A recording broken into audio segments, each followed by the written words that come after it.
तो चलिए आप सभी का स्वागत है ट्रिक्स बाई सरोज सर में। आज हम लोग जो अभी विश्व का जो इतिहास चल रहा है उसी को आगे कंटिन्यू करेंगे। अभी हम लोग 100 तक कंप्लीट कर लिए थे और विश्व के इतिहास में 180 82 के आसपास प्रश्न दिया हुआ है, तो हम लोग 100 तक कवर कर लिए हैं। आज हम लोग 50 को और कवर करेंगे, यानी 2 वीडियो कवर कर लिए हैं विश्व के इतिहास में।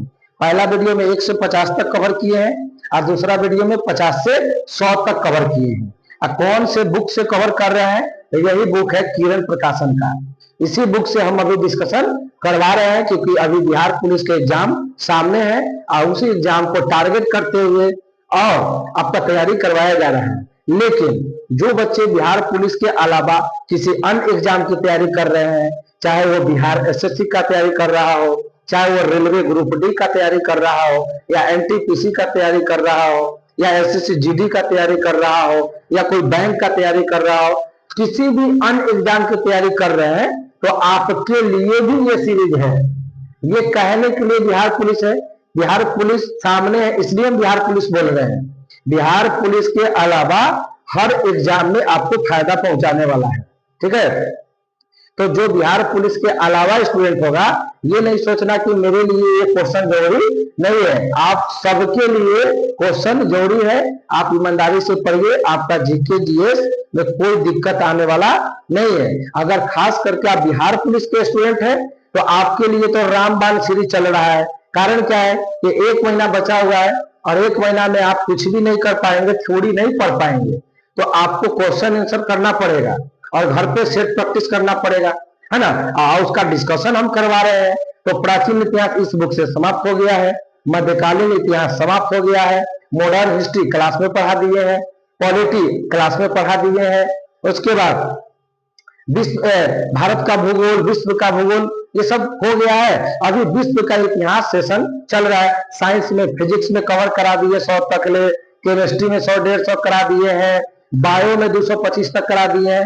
तो अब इसके बाद एक क्लास आज विश्व का इतिहास लेंगे और बचा हुआ प्रश्न कल लेंगे और विश्व का इतिहास मेरा समाप्त हो जाएगा। तो इतिहास वाला पोर्शन पूरी तरह से आप कंप्लीट कर लेंगे। तो चलिए बिना देरी के करते हैं क्लास को शुरू, और आप अपने साथ पेन कॉपी और साथ में ये वाला बुक रेडी कर लीजिए। और आपको प्रश्न देखना 101 नंबर, तो निकालिए विश्व का इतिहास। लेकिन आप सबके लिए एक लाइन बोलना चाहेंगे कि जो बच्चे ये सोच रहे हैं कि सर मेरा इस बार क्या होगा, मेरा इस बार होगा कि नहीं होगा, तो ऐसा नहीं सोचिए। आप केवल पढ़ाई कीजिए। और आपके लिए एक लाइन बोलेंगे क्या कि वक्त को थोड़ा वक्त दो जनाब, वक्त तेरा वक्त बदल देगा। तो आप वक्त को वक्त दीजिए, आपके घबराने से कुछ नहीं होगा। आप जितना बेचैन है उतना बेचैन भारत के हर छात्र और छात्रा है। केवल आपके बेचैनी से आपका पेपर नहीं निकलेगा। जितना बेचैन है पेपर निकालने के लिए, उतनी ही बेचैनी के साथ आप मेहनत कीजिए। अगर आप मेहनत सही तरीके से करेंगे तो फिर आपको रिजल्ट लेने से कोई नहीं रोक पाएगा। केवल बेचैन होने से, केवल सोचने से अगर रिजल्ट हो जाता तो हर कोई स्वतंत्र है सोचने के लिए। आप केवल सोचिए नहीं, आप अपना काम ईमानदारी से कीजिए। आप विद्यार्थी होने का जो फर्ज है ना, वो निर्वहन करो। विद्यार्थी का फर्ज है पढ़ना, और आप पढ़िए। रिजल्ट होगा, जरूर होगा। इस बार नहीं तो अगली बार होगा, अगली बार नहीं तो उसके अगली बार होगा, लेकिन होना तय है। क्योंकि सफलता एक दिन में नहीं मिलती है, लेकिन एक दिन जरूर मिलेगी अगर आप लगातार मेहनत कर रहे हैं तो आप बेचैन नहीं होंगे, ठीक है। तो वक्त को वक्त दीजिए, वक्त आपका वक्त बदल देगा, ठीक है। तो आप बेचैन नहीं होंगे। अगर जिन बच्चे का तैयारी कमजोर है, जिन बच्चे को डर लग रहा है कि सर मेरा इस बार नहीं होगा, तो आप प्रयास कीजिए। नहीं होगा तो दोगुनी मेहनत से, 3 मेहनत से, 4 मेहनत से फिर प्रयास करना है, अगली बार हो जाएगा, है ना। तो आपको घबराने की बात नहीं है, चिंता करने का जरूरत नहीं है। आप केवल पढ़ाई कीजिए, ठीक है। तो हम चलते हैं अब अपने सेशन के तरफ। आप क्वेश्चन नंबर 101 नंबर निकालिए, विश्व का इतिहास, क्वेश्चन नंबर 101। चलिए क्वेश्चन नंबर 101 क्या बोला है कि फिडेल कास्त्रो किस देश से संबंधित थे? 101 नंबर सवाल में है कि फिडेल जो कास्त्रो था वो कौन देश का था? तो क्यूबा देश का था। आपको याद करना है, इसमें समझना क्या है कि फिडेल कास्त्रो एक व्यक्ति का नाम है और वही पूछ रहा है कि कौन देश का आदमी है। तो आपका आंसर हो जाएगा क्यूबा। क्या हो जाएगा? क्यूबा देश हो जाएगा। नेक्स्ट, मार्शल टीटो किस देश के नेता थे? तो मार्शल जो टीटो थे यूगोस्लाविया देश का नेता थे। तो ये सब रटने वाला है, आप रटिए, जो समझाने वाला आएगा उसको हम समझाएंगे, जो प्रश्न डायरेक्ट आंसर याद करने वाला आएगा उसमें हम कुछ भी नहीं करेंगे, ठीक है। तो मार्शल टीटो यूगोस्लाविया का था और फिडेल कास्त्रो क्यूबा का था। फिडेल कास्त्रो क्यूबा का और मार्शल टीटो यूगोस्लाविया का। नेक्स्ट, ब्रेजनेव किस देश के राष्ट्रपति थे? तो ब्रेजनेव यूएसएसआर का थे, यानी सोवियत संघ का राष्ट्रपति थे। यूएसएसआर उसी को बोलते हैं सोवियत संघ, जो कि 1991 में 15 भागों में टूट गया था और उसी का एक पार्ट आज के डेट में रूस है। जो यूएसएसआर था, जो सोवियत संघ रूस था, उसको 1991 में तोड़ दिया गया, बंटवारा हो गया, विभाजन हो गया 1991 में। और कितने भाग में टूट गया? 15 भाग में टूट गया। तो इसका आंसर होगा सोवियत संघ। 104 नंबर, गुट निरपेक्ष राष्ट्रों का प्रथम शिखर सम्मेलन कहाँ हुआ था?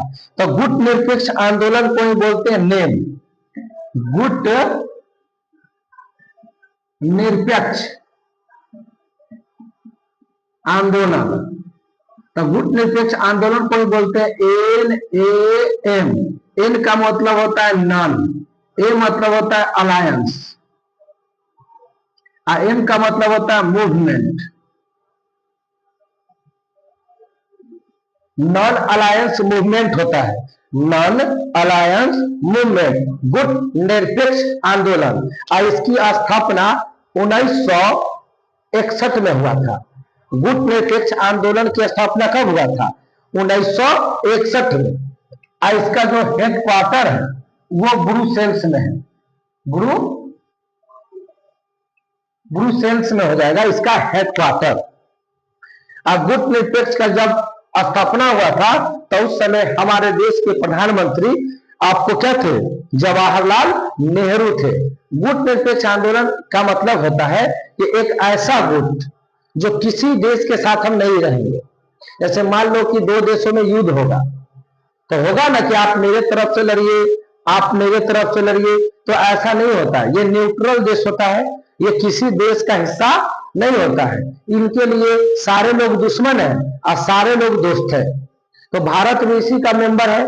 भारत किसी भी गुट में शामिल नहीं है। हम लोग गुट निरपेक्ष आंदोलन का मेंबर है। हम लोग किसी भी देश को सपोर्ट नहीं करते हैं, और सपोर्ट करते तो सब देश को सपोर्ट करते हैं। मेरा कोई देश दुश्मन नहीं है और मेरा कोई देश दोस्त नहीं है। मेरा सब देश दोस्ते हैं और सब देश दुश्मने हैं। हम किसी भी गुट में, किसी भी पार्टी में हम शामिल नहीं है। तो भारत इसका मेंबर है गुट निरपेक्ष आंदोलन का, और इसकी स्थापना 1961 में हुआ है। अब देखते हैं प्रश्न क्या पूछा है।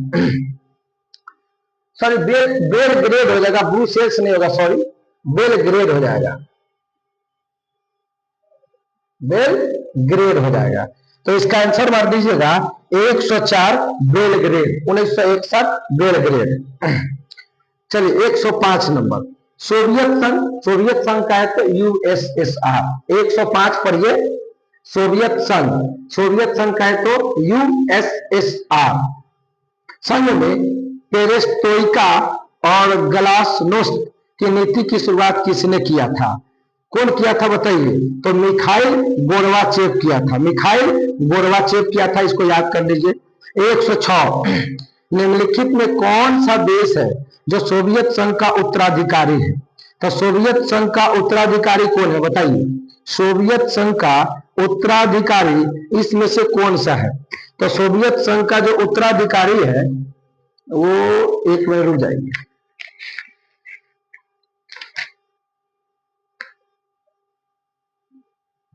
सोवियत संघ का उत्तराधिकारी रूस है। बात सही है कि सोवियत संघ से ही अलग कौन हुआ है? रूस। तो इसीलिए रूस के साथ वो गया है। सोवियत संघ का जो उत्तराधिकारी होगा वो रूस होगा, क्योंकि सोवियत संघ किसको कहते हैं? USSR, इसी को बोलते सोवियत संघ। चलिए नेक्स्ट, सोवियत संघ का विघटन कब हुआ? हम आपको बताए थे कि सोवियत संघ का जो विघटन हुआ था वो 1991 में हुआ था। बोले थे कि नहीं बोले थे? USSR, इसका विघटन 1991 में। कुल कितने भाग में?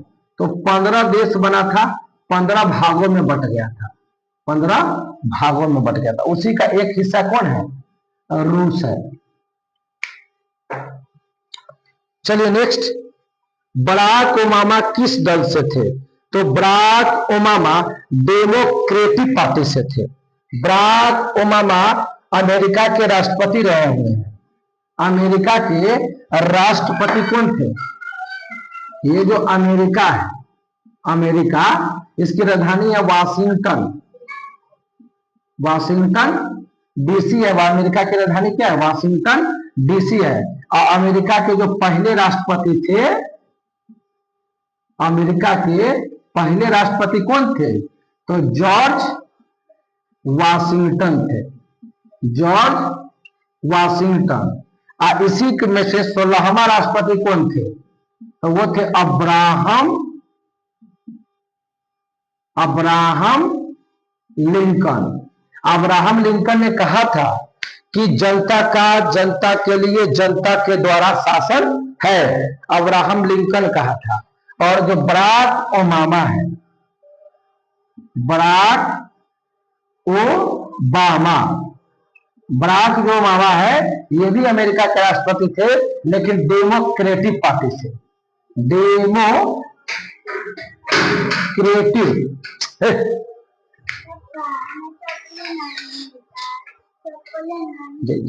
क्या करिएगा, चलो बैठ के खेलो, हल्ला नहीं करिएगा।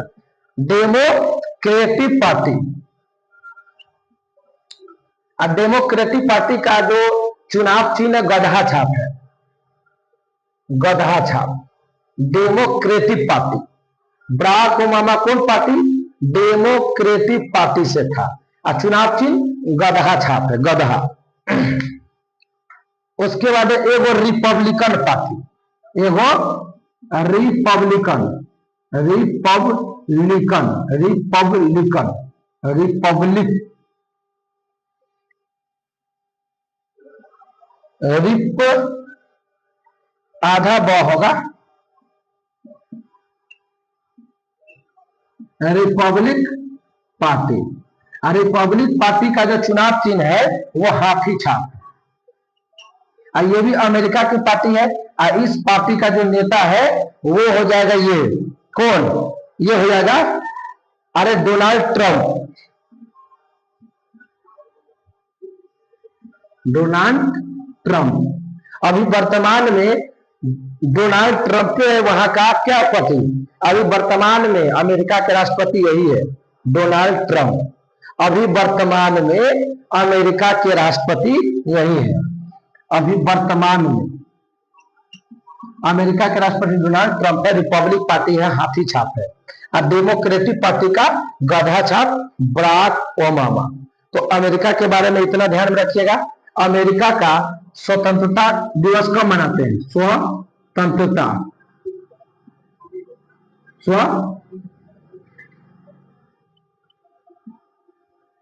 स्वतंत्रता दिवस कब है? 4 जुलाई को, 4 जुलाई को। चलिए आगे बढ़े, इसको नोट करना है, नोट कर लीजिए।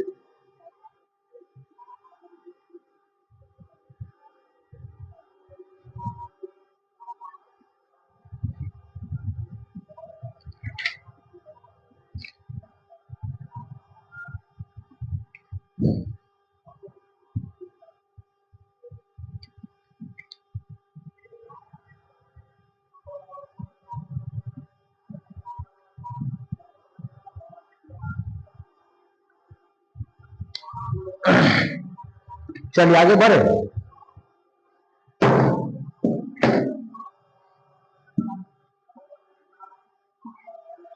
चलिए अगला प्रश्न है 109 नंबर। यूरोपीय संघ की स्थापना कब हुआ था?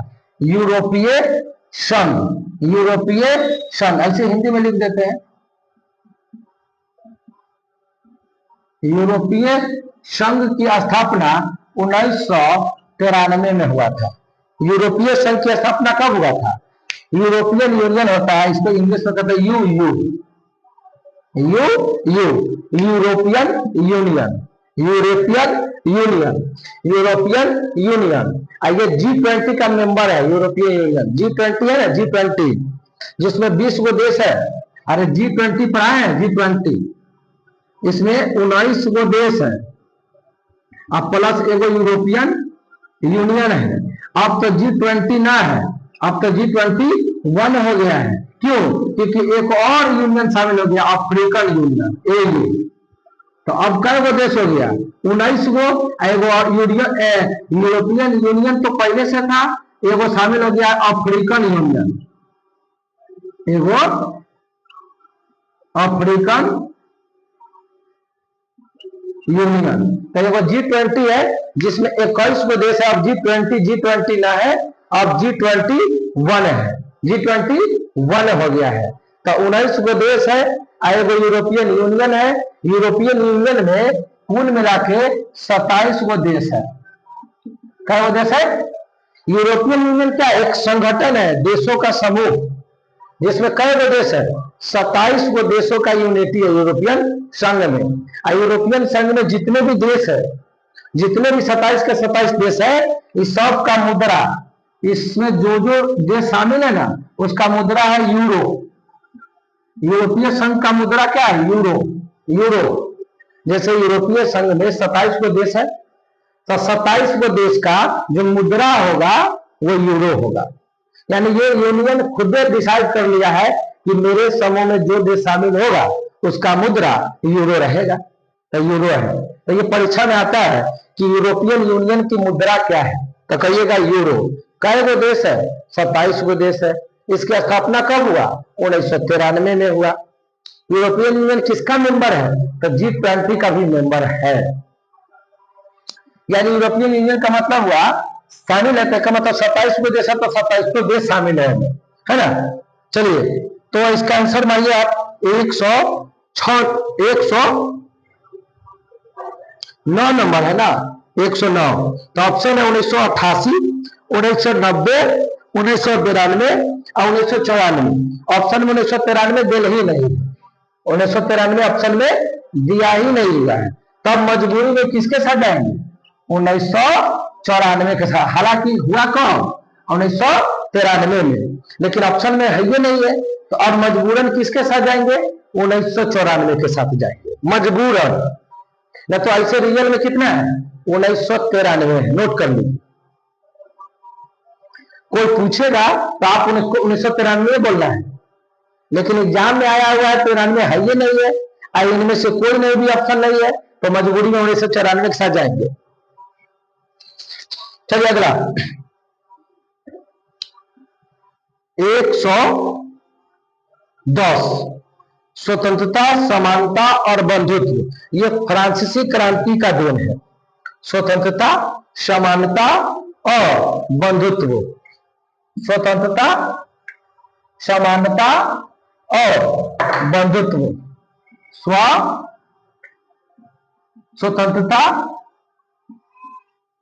समानता और बंधुत्व। ये कौन सी क्रांति? तो ये फ्रांस की क्रांति का क्या है?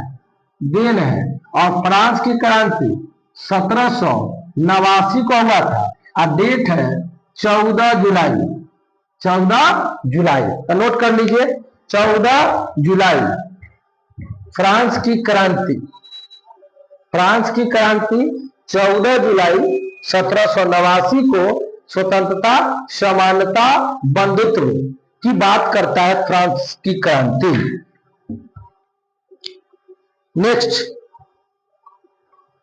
111, मनुष्य स्वतंत्र रूप से जन्म लेता। बात सही है। मनुष्य जब पैदा लेता है तो स्वतंत्र होता है, किसी के दबाव में नहीं होता है। जब पैदा लेता है तो मनुष्य क्या होता है? स्वतंत्र होता है। लेकिन बाद में चलकर वो बहुत सारे बंधनों से बंध जाते हैं। बात सही है।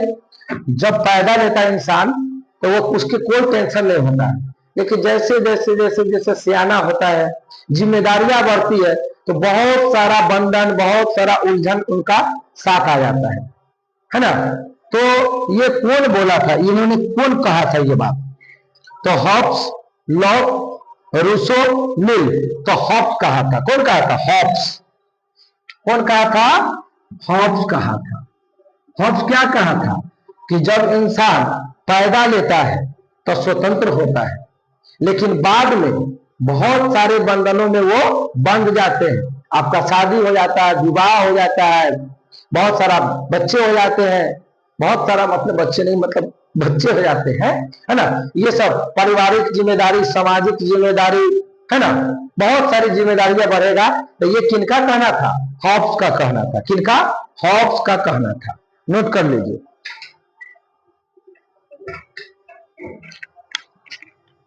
हॉब्स का कहना था। नेक्स्ट 112, लॉस्की किस देश के राजनीति चिंतक थे? लॉस्की, आपको बोले थे कि लॉस्की किस देश का था? तो लॉस्की इंग्लैंड का था। लॉस्की कहां का था बताइए? ये लॉस्की कहां का था? लॉस्की कहां का था? इंग्लैंड का था। और लॉस्की ने कहा था, याद करो, पीछे पढ़े हो, लॉस्की ने कहा था कि मुझे केक खाने का कोई शौक नहीं, मुझे केक खाने का कोई शौक नहीं, जबकि मेरा पड़ोसी रोटी के बिना तरस रहा है, बिना रोटी के सो रहा है, उनको रोटी भी नहीं मिल रहा है, हम केक खाएंगे।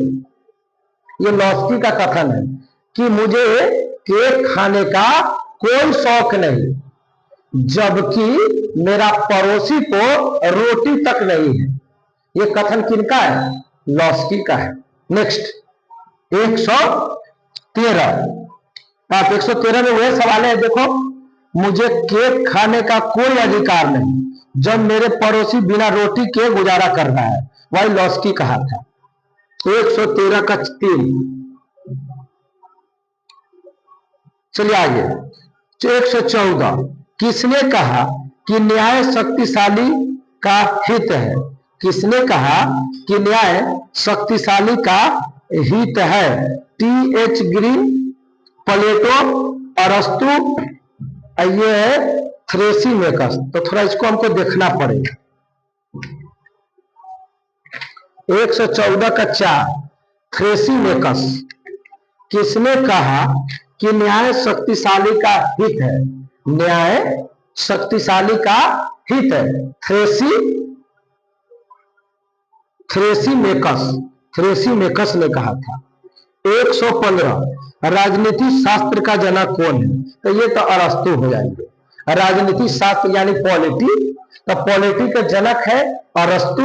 अरस्तु साहब ने ही जीव विज्ञान के भी जनक है, बोटनी, सॉरी बोटनी ने जूलॉजी, तो बायोलॉजी के भी जनक कौन है? अरस्तु।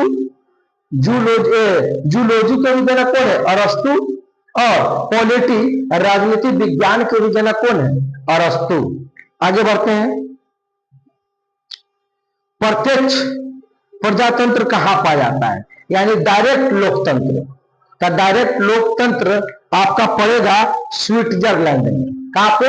स्विट्जरलैंड में मिलता है। डायरेक्ट प्रतिनिधित्व करता है, डायरेक्ट जनता वोट गिराती है। भारत में जनता डायरेक्ट वोट नहीं करती है, हम लोग अपने प्रतिनिधि को चुनते हैं, हमारी प्रतिनिधि सरकार बनाती है ना। जैसे प्रधानमंत्री को हम लोग कहां वोट गिराते हैं?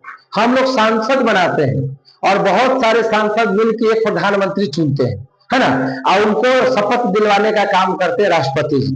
तो सरकार जनता नहीं चुनती है, हम लोग प्रतिनिधि को चुनते हैं, हमारी प्रतिनिधि सरकार को चुनती है।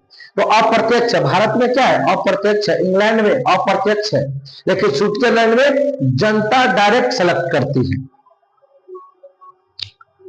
चलिए 117, किसने कहा कि बड़े देश में समाचार पत्र द्वारा ही प्रजातंत्र सफल हुआ? बात सही है।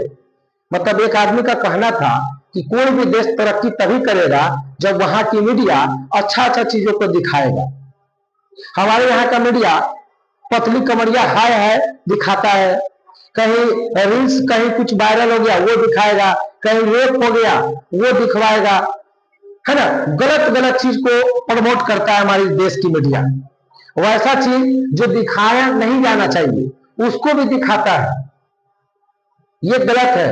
लेकिन जो विकसित देश है, जो बड़ा देश है, वहां की मीडिया वही दिखाता है जो देश को आगे बढ़ाने में मदद मिले। लेकिन हमारे देश का मीडिया नेतागिरी में लगा हुआ है, उस नेता का बात बताएगा, उस नेता की बात बताएगा, कहाँ मर्डर हो गया, कहाँ रेप हो गया, है ना, कौन गलत बोल रहा है, कौन सही कर रहा है, इसी सब तेला में लिखाली करते रहता है। लेकिन जो बढ़िया देश है, बड़ा देश है, विकसित कंट्री है, वहां की मीडिया लंद फंद देवानंद को प्रमोट नहीं करता है, लंद फंद देवानंद को जनता के सामने नहीं लाता है, केवल उन्हीं बातों को लाता है जिनसे देश तरक्की कर सके, जिनसे देश के लोग मोटिवेट हो सके, उनके अंदर प्रेरणा आ सके, ये काम करते हैं। तो वही बोला है कि किसने कहा था कि बड़े देश में समाचार पत्र द्वारा ही प्रजातंत्र सफल हुआ है।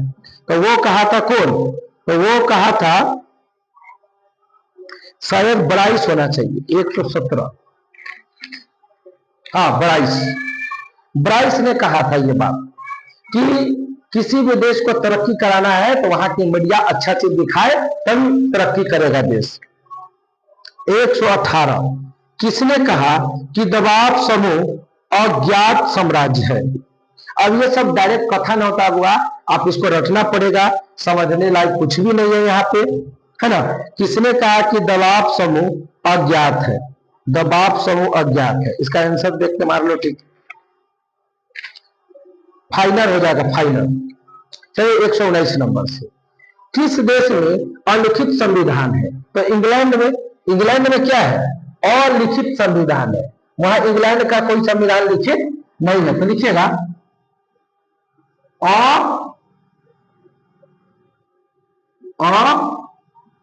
अलिखित संविधान। अलिखित संविधान किसका है? तो इंग्लैंड का है, ठीक है। सेकेंड लिखिएगा, सबसे बड़ा संविधान किसका है? सबसे बड़ा, तो वो भी इंग्लैंड का है। कहेगा सबसे बड़ा लिखित संविधान किसका है? सबसे बड़ा होना चाहिए लेकिन लिखित होना चाहिए, तो भारत का है। इंग्लैंड का लिखित थोड़े है, इंग्लैंड का लिखित नहीं है, लेकिन अपने यहाँ का सबसे बड़ा लिखित संविधान है। लेकिन बोलेगा सबसे पहला लिखित संविधान किसका है? पहला होना चाहिए, बड़ा नहीं है। देश सबसे पहला लिखित लिखित संविधान किसका है? तो अमेरिका का है। अपने यहाँ का लिखित भी है लेकिन सबसे बड़ा है, तो अमेरिका हो गया। फिर बोलेगा कि सबसे छोटा संविधान किसका है? सबसे छोटा संविधान किसका है? नोट करिए, सबसे छोटा संविधान किसका है? तो वो है मोनार्को।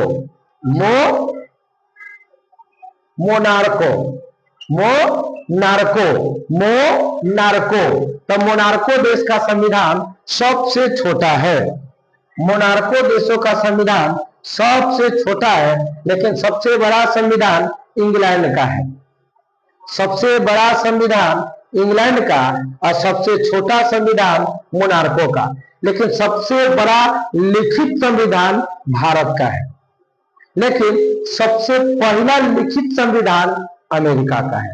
तो थोड़ा कंफ्यूज होगा, अच्छे से दिमाग को शांत करके इसको याद करेंगे। लिखित में बड़ा बोलेगा तो भारत, और सीधे लिखित कहेगा अमेरिका, सीधे बड़ा कहेगा इंग्लैंड, सीधे छोटा कहेगा मोनार्को।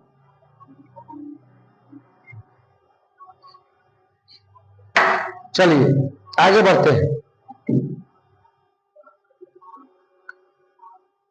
तो उसका हो गया सबसे लिखित बोला है ना, तो इंग्लैंड हो गया 119 का 3। 120 आइए, औद्योगिक क्रांति सबसे पहले कहां शुरू हुआ? तो औद्योगिक क्रांति सबसे पहले कहां शुरू हुआ? इंग्लैंड में। औद्योगिक क्रांति सबसे पहले कहां शुरू हुआ? तो इंग्लैंड में। औद्योगिक क्रांति,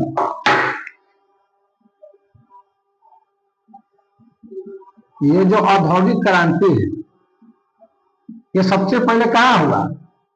तो इंग्लैंड में। लेकिन एशिया का बात करेगा, एशिया महाद्वीप का, तो एशिया में सबसे पहला आपको जापान में। एशिया में बोलेगा तो जापान, आप पूरे विश्व लेवल पे कहेगा तो इंग्लैंड। पूरे विश्व की बात करें कि सबसे पहले औद्योगिक क्रांति कहां? तो इंग्लैंड। लेकिन एशिया महाद्वीप कहे तो जापान। एशिया महाद्वीप में कुल 50 गो देश है, जिसमें भारत भी है, चीन भी है, रूस भी है, सब इसी में है। पाकिस्तान, बांग्लादेश, भूटान सब इसी में है। कोई कहेगा कि भारत में औद्योगिक क्रांति कुल कितनी बार हुआ है? तो 3 बार। देखिएगा, भारत में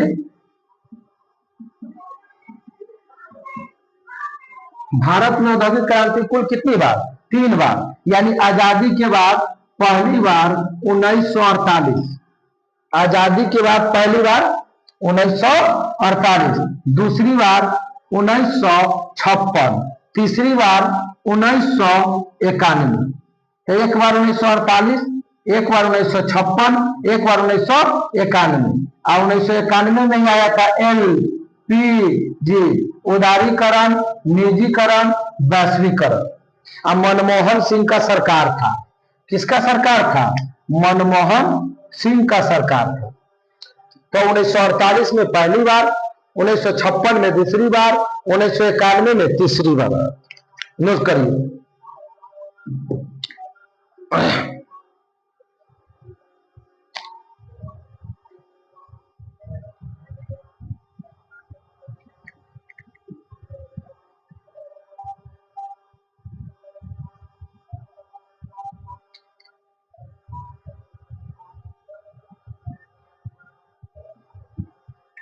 चलिए आगे।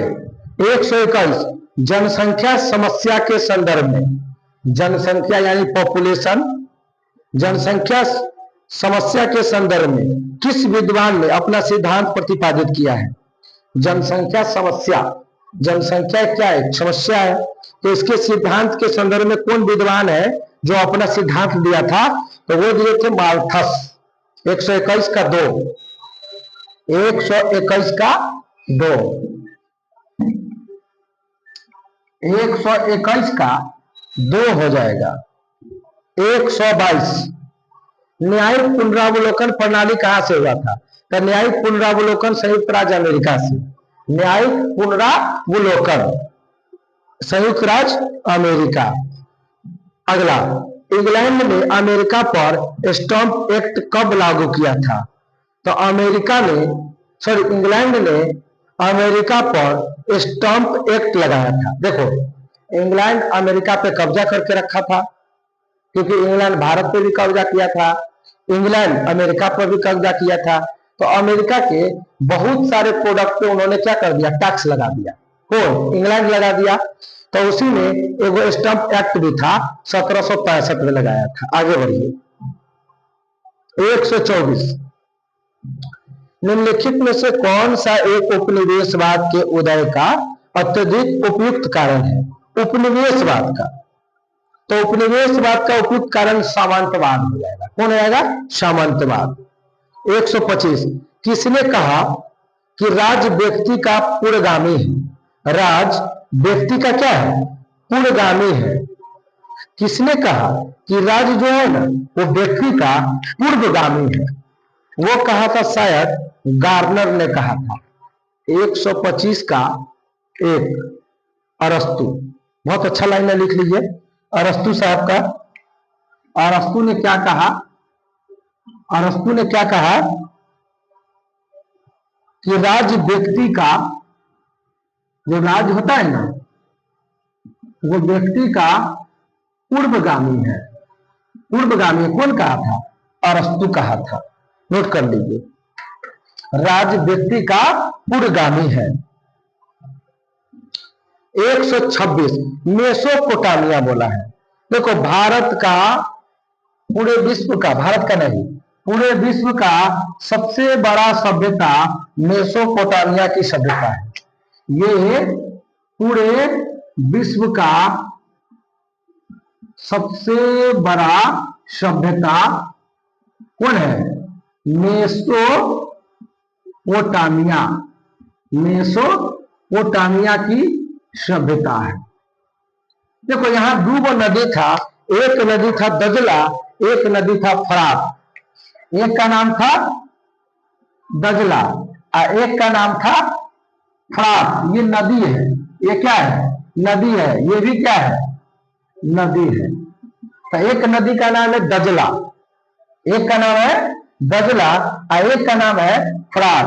आई दोनों नदी के बीच में, ये दोनों नदी के बीच में जो भी भूमि है, जमीन है, उसी को बोलते हैं मेसोपोटामिया की सभ्यता।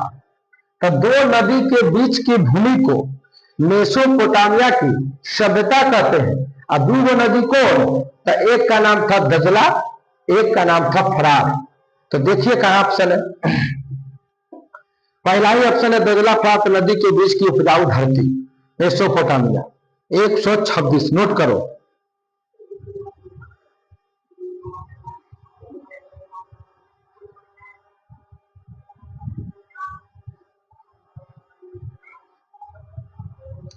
एक 127 लॉस्की, वही लॉस्की जिन्होंने कहा था कि मुझे केक खाने का कोई शौक नहीं जब मेरे पड़ोसी के पास रोटी तक खाने को नहीं है। वही था लॉस्की। तो लॉस्की का विचार कैसा था? बहुलवादी। 127 सवाल। लॉस्की का विचार कैसा था? बहुलवादी। बहुलवादी का मतलब होता है कि ये कहते थे कि बहुत सारा पार्टी होनी चाहिए, एगो पार्टी नहीं होनी चाहिए, बहुत सारा पार्टी होनी चाहिए, सबको अधिकार मिलना चाहिए, सब लोग आना चाहिए, एक आदमी का अधिकार नहीं होना चाहिए। 128 यह कथन किसका है कि प्राकृतिक अवस्था में जीवन एकाकी, दरिद्र, अपवित्र, असभ्य और क्षणिक था? मतलब किस व्यक्ति का यह कथन है कि प्राकृतिक अवस्था मतलब नेचुरल, भगवान, प्रकृति, नेचर, जीवन एकाकी, दरिद्र, अपवित्र, असभ्य, क्षणिक था? हॉब्स का कहना था कि रूसो का कहना था कि लॉक का कहना था कि लॉस्की का कहना था? किसका कहना था? बताइए, बताइए तो किसका कहना था? जल्दी से आप हमको जवाब दे दीजिए, किसका कहना था? ये कौन सा प्रश्न है बताइए तो आप हमको। ये प्रश्न है 128 नंबर। तो ये कहना था हॉब्स का। किनका कहना था? हॉब्स का कहना था। हॉब्स क्या कहे थे कि प्राकृतिक अवस्था में जो जीवन है वह एकाकी है, दरिद्र है, अपवित्र है, असभ्य है, क्षणिक है। कौन कहा था? हॉब्स कहा था। 129 ब्रिटेन द्वारा चीन विजय शुरुआत हुई थी। जो ब्रिटेन जो था, इंग्लैंड, चीन पर विजय अभियान शुरू किया था। साइनो रूस युद्ध, हफीम युद्ध, हफीम युद्ध। कौन युद्ध? हफीम युद्ध। नोट करिए, हफीम युद्ध। हफीम युद्ध 2 बार लड़ा गया है। कई बार? 2 बार। एक बार 1939 से 1941 तक, एक बार 1939 से, सॉरी 1839 से 1841 तक, 42 करने 42, 1839 से 1842 तक हफीम का पहला युद्ध हुआ था। और दूसरा हुआ था 1856 से लेकर 1860। ये दूसरा युद्ध हुआ था। अफीम का युद्ध किसके बीच? तो रूस सॉरी, एक तरफ था चीन, एक तरफ था ब्रिटेन। अफीम का युद्ध, अफीम का युद्ध चीन और अमेरिका के बीच हुआ था। हाँ, चीन और अमेरिका है, नोट कर लीजिए, चीन प्लस अमेरिका, चीन प्लस अमेरिका के बीच में युद्ध हुआ था अफीम का युद्ध, चीन और अमेरिका।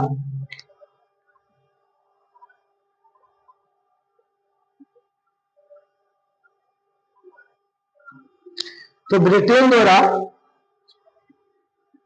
चीन और अमेरिका कैसे होगा? चीन और ब्रिटेन होगा, ब्रिटेन न है तो ब्रिटेन करो, बराबर क्या करना है यार, अमेरिका नहीं होगा, ब्रिटेन,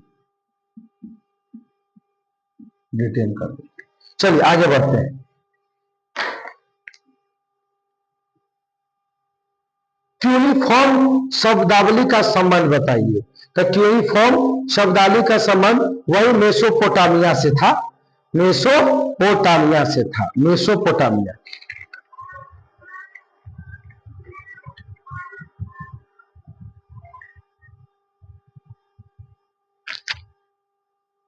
क्यूनिफॉर्म शब्दावली, क्यूनिफॉर्म शब्दावली का संबंध मेसोपोटामिया से था, और मेसोपोटामिया सब में है, धर्म, वास्तुकला, लेखन, व्यापार। तो क्यूनिफॉर्म शब्दावली मेसोपोटामिया धर्म से था, मेसोपोटामिया धर्म से था। अगला है, कौन सी संधि है जो यूरोप में साम्यवाद को रोकने के लिए बनाई गई थी? एक संधि था नाटो, क्या था? नाटो था। ये नाटो क्या है ना, एक संगठन है। ये नाटो जो है, नाटो NATO, नाटो, नाटो का फुल फॉर्म होता है नॉर्थ, नॉर्थ ए से Atlantic, Atlantic, north Atlantic, T से ट्रीटी, ओ से ऑर्गेनाइजेशन। तो नॉर्थ अटलांटिक ट्रीटी ऑर्गेनाइजेशन होता है फुल फॉर्म।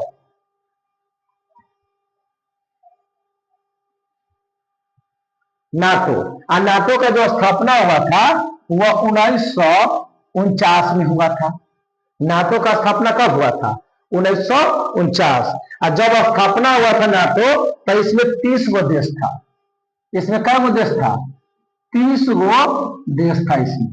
नाटो जब बना था तो इसमें कै गो देश? 30 गो देश था। नाटो जब बना तो उसमें कै गो देश? 30 गो देश था। कै गो देश? 30 गो। लेकिन अभी वर्तमान में 32 गो देश है। अभी वर्तमान में 32 गो देश है। तो कहिएगा सर 31वां कौन बना? तो 31वां देश बना था फिनलैंड। कौन? फिनलैंड। अब 32वां बना था स्वीडिश। नोट कर लीजिए, नाटो जब बना था 1949 में, तो इसमें कै गो देश था? 30 गो। कै गो देश? 30 गो। लेकिन 31वां कौन? फिनलैंड। 32वां कौन? स्वीडिश। अभी वर्तमान में कै देश है? 32 देश है। और नाटो का जो मुख्यालय है वो है ब्रुसेल्स। नाटो का हेडक्वार्टर, मुख्यालय, हेडक्वार्टर को क्या बोलते हैं? मुख्यालय, मुख्यालय बोलते हैं। तो ये ब्रुसेल्स है, ब्रुसेल्स। आप ब्रुसेल्स बेल्जियम की राजधानी है।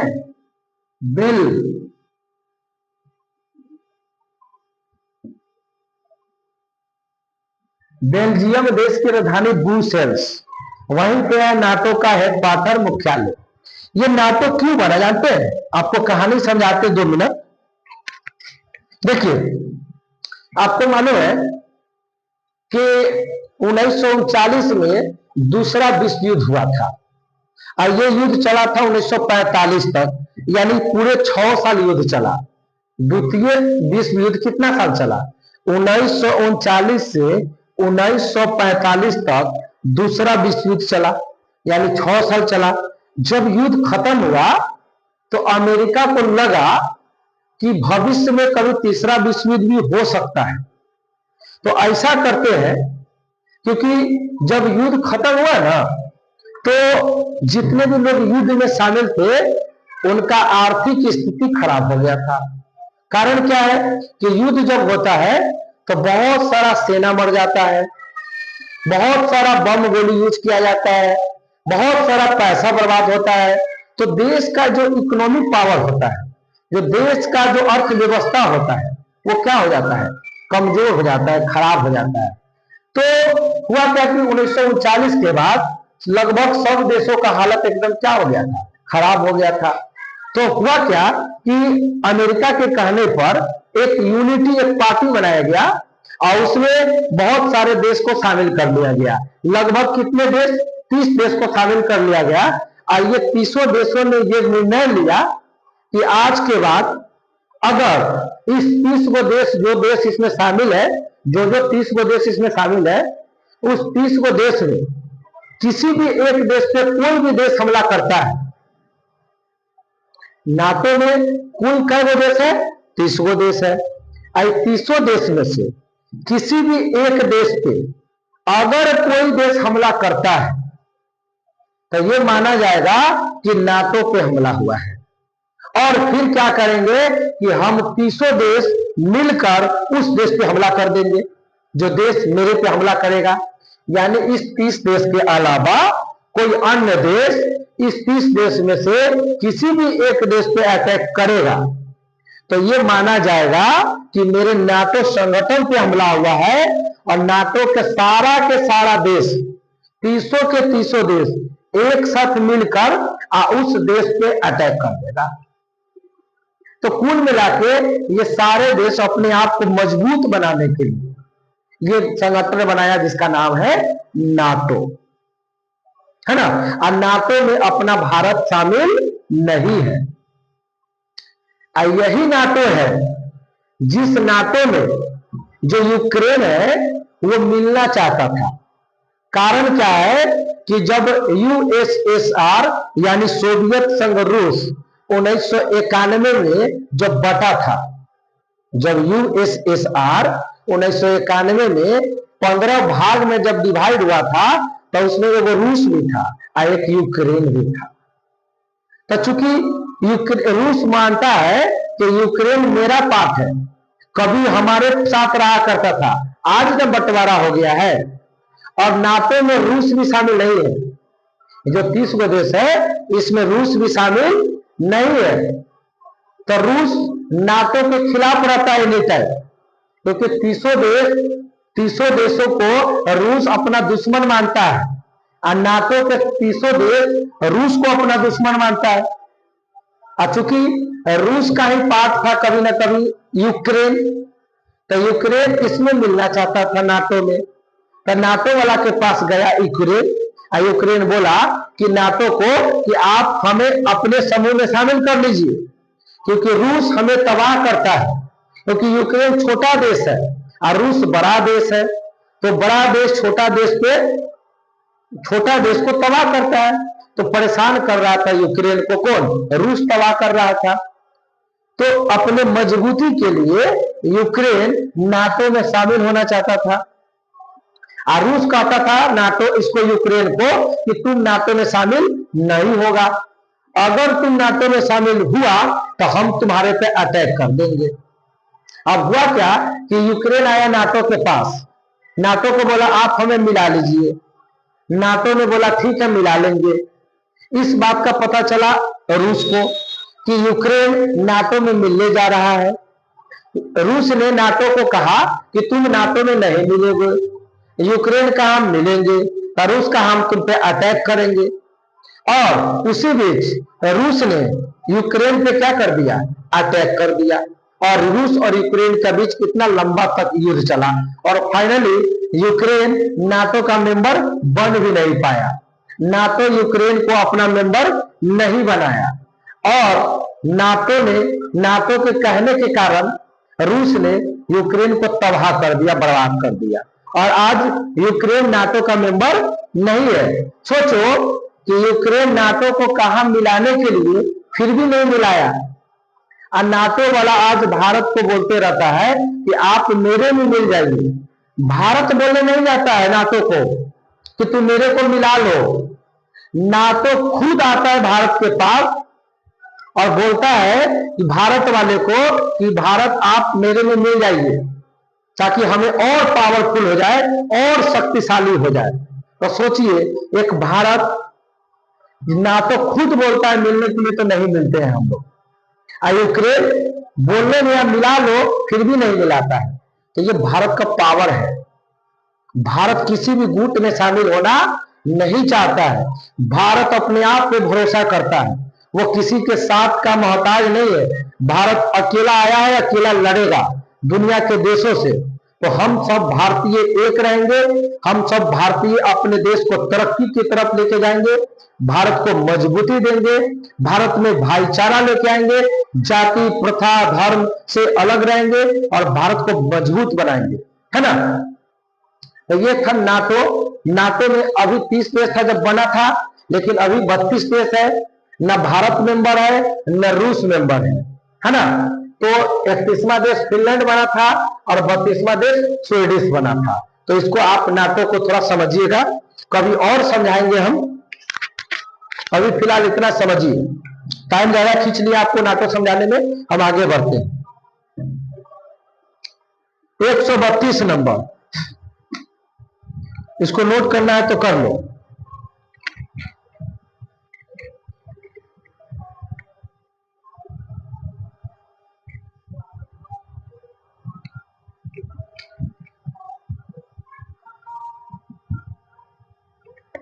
एक 132 नंबर बेनदन हमें खींचिए आप, क्योंकि टाइम ज्यादा हम आपका खींच लिए हैं।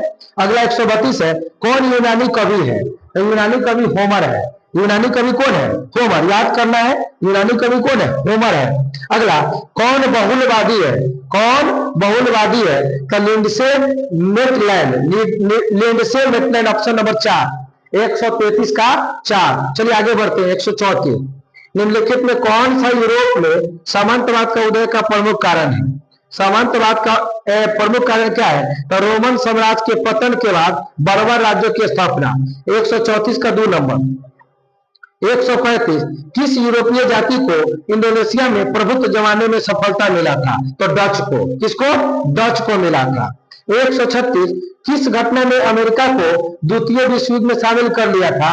तो ये पढ़ाए थे आपको मालूम है कि द्वितीय विश्व युद्ध में अमेरिका भी शामिल हुआ था मित्र राष्ट्र की तरफ से। तो अमेरिका क्यों शामिल हुआ?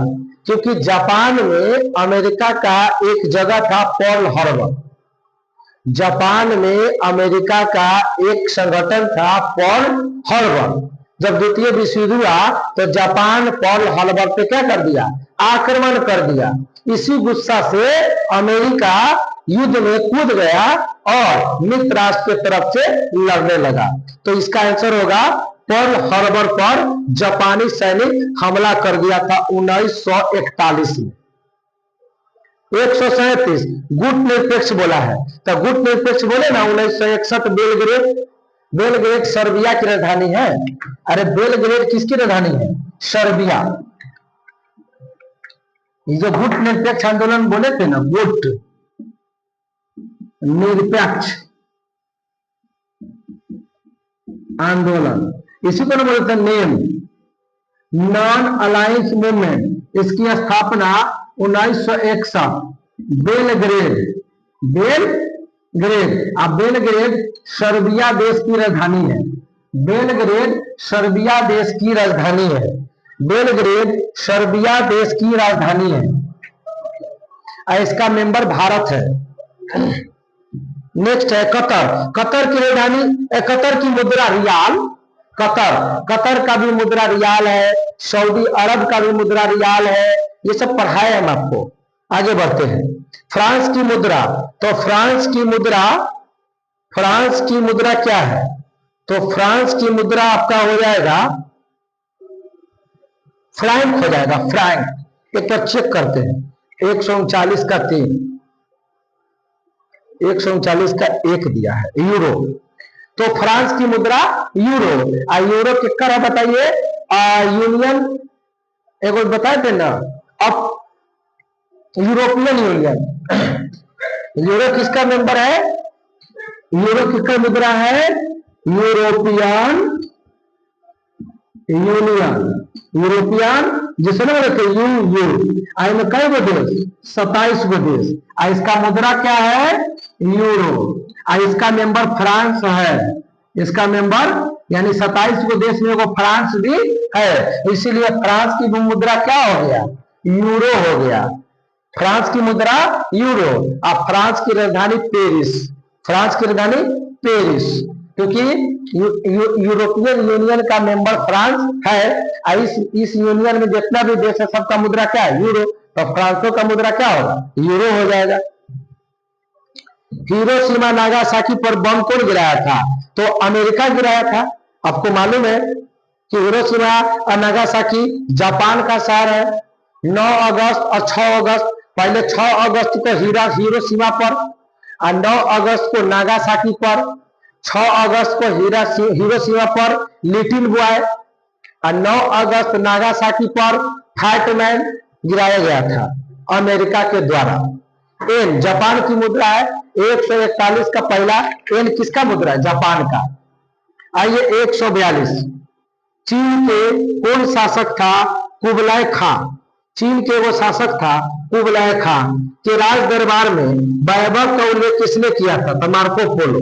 कौन किया था? मार्को पोलो किया था। कुस्तुनतुनिया का पतन कब हुआ? तो 1453 में। 143 का 4, कुस्तुनतुनिया का पतन कब हुआ? 1453 में। 144, अमेरिगो वेसुपुच्ची किस देश का नाविक था? तो अमेरिगो वेसुपुच्ची ये इटली का नाविक था। कहां का? इटली का नाविक था। और नाम लिख लीजिए, क्या नाम है इसका? इसका नाम है अमेरिगो। अमेरिगो, बड़ा इंपॉर्टेंट क्वेश्चन है ये वाला। अमेरिगो वेसुपुच्ची, वेसुपुच्ची, अमेरिगो वेसुपुच्ची कहां का था? इटली का था। कहां का? इटली देश का रहने वाला था। इटली का नाविक था ये, इटली का था ये, इटली का। अमेरिगो वेसुपुच्ची, अमेरिगो वेसुपुच्ची कहां का था? इटली का था। कहां का? इटली का था। बताइए, इटली का था। अब ये इसका जन्म कब हुआ था मालूम है आपको? इसका जन्म जो हुआ था वो आपका हुआ था 1491 में। इसका जन्म कब हुआ था? इसका जन्म 1491 में हुआ था। अमेरिगो वेसुपुच्ची, अमेरिगो वेसुपुच्ची कहां का था? इटली का था। ऑप्शन खोज लीजिए, इटली कहां दिया हुआ है? कहना क्वेश्चन है 144। तो ऑप्शन है फ्रांस, इंग्लैंड, स्पेन, पुर्तगाल। तो इटली तो दोनों नहीं किया है। फ्रांस ऑप्शन, फ्रांस है, इंग्लैंड है, स्पेन है, पुर्तगाल है। तो इटली तो ऑप्शन में नहीं है, तो चारों के चारों ऑप्शन गलत हो जाएगा। ना फ्रांस सही है, ना स्पेन सही है, ना इंग्लैंड सही है, ना पुर्तगाल सही है, क्योंकि आंसर क्या होगा? इटली। इटली देवे नहीं हुआ है, तो आंसर मार लीजिए इटली और चारों के चारों ऑप्शन को कर दीजिए गलत। अमेरिगो वेसुपुच्ची इटली का रहने वाला था। इटली का नाविक था, वो नाव चलाते थे। और जन्म हुआ था 1491 में। नोट करिए। 145 सवाल, सप्तवर्षीय युद्ध। भाई सप्तवर्षीय युद्ध इंग्लैंड और फ्रांस के बीच हुआ था। इंग्लैंड और फ्रांस के बीच में 7 साल युद्ध हुआ था, 7। इंग्लैंड और फ्रांस के बीच 100 वर्षीय भी युद्ध हुआ है। 100 साल युद्ध चला था। किसके किसके बीच? फ्रांस और इंग्लैंड। फ्रांस और इंग्लैंड के बीच 100 वर्षीय भी युद्ध हुआ है और 7 वर्षीय भी युद्ध हुआ है। 146, बोस्टन चाय पार्टी। बोस्टन चाय पार्टी, इसको समझते हैं। बोस्टन चाय पार्टी को थोड़ा समझते हैं, क्या है बोस्टन चाय पार्टी।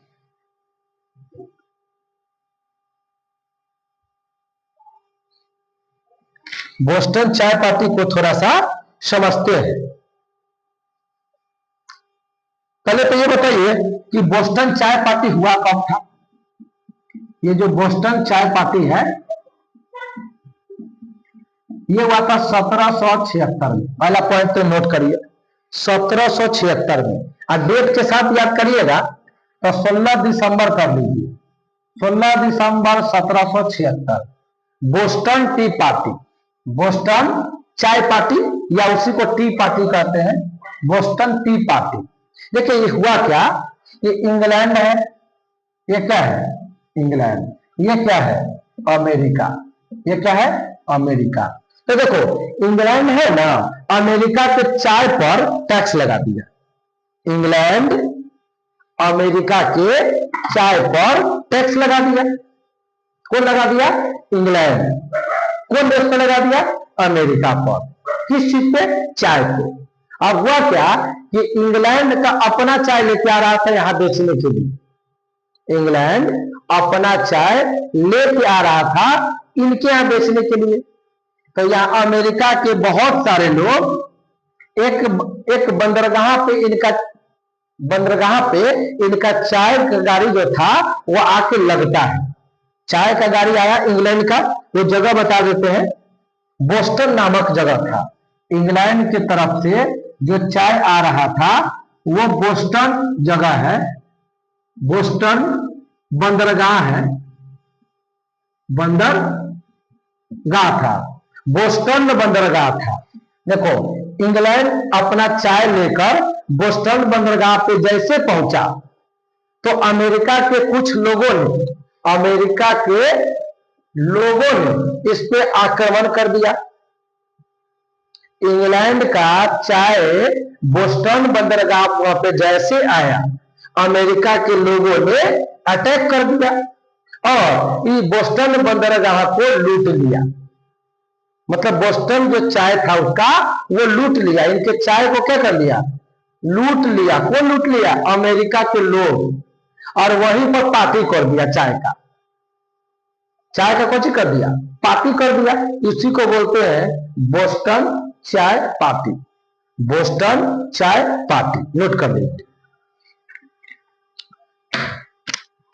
नेक्स्ट क्वेश्चन है बोस्टन चाय पार्टी है ना 1776। आगे 147, मैं ही राज्य हूं, मैं ही राज्य हूं, मैं ही राज्य हूं। अब मेरा कथन ही देश है, मैं राज्य हूं। और जब मैं बात बोलूंगा वही देश है, यानी मैं राज्य हूं अब मेरा कथन ही देश है। ये कौन कहा था? तो लुई 14वां कहा था। मैं राज्य हूं, क्या हूं? मैं राज्य हूं, मैं राज्य हूं। अब मेरा कथन ही